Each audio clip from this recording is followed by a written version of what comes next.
عايزين يعمل لهم الأكلة دي كل يوم، هتجيبي نص كيلو من البانيه المفروم وتحطي عليه الخلطة دي. طب الخلطة دي عبارة عن ايه؟ عبارة عن معلقة كبيرة من الزبدة، طماطميتين كبار وتقطعيهم وتشوحيهم لغاية ما يتكرملوا، هتحطي معلقة من الكاري، معلقة من الفلفل الأسود، معلقة من الكركم وسنة سكر، وتقلبيهم كده لغاية ما يبتدوا يدبلوا.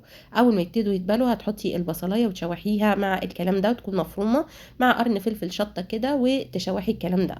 دلوقتي بقى هنحط بودرة بصل، بودرة ثوم، ونشوح الكلام ده. هحط كمان معلقة من بهارات الكفتة لغاية ما الكلام ده كله يفقد شخصيته. حطيت هنا بقى ملح وبقدونس، وقلبت الكلام ده كله مع بعض وبدأت أشكلها على هيئة باتيهات صغيرة كده. طاسة على النار فيها زبدة وزيت، حطيت الباتيهات بتاعتي، شايفين شكلها عامل ازاي. ما تقلبيهاش كتير لان احنا مش حاطين بقسماط ولا دقيق، مجرد بس ما تنشف اقلبيها وتاخد لون من تحت، اقلبيها على الناحية التانية. اول ما تخلصي الكميه كلها انزلي ببصل جوليان وفلفل اخضر وشوحيهم مع معلقه سكر. هتنزلي بالكركم والكاري والفلفل الاسود وتشوحيهم مع مكعب مرقه دجاج مطحون، وتنزلي بالبسله. دلوقتي بقى ممكن تملحي وتحطي الميه وتسيبيهم شويه.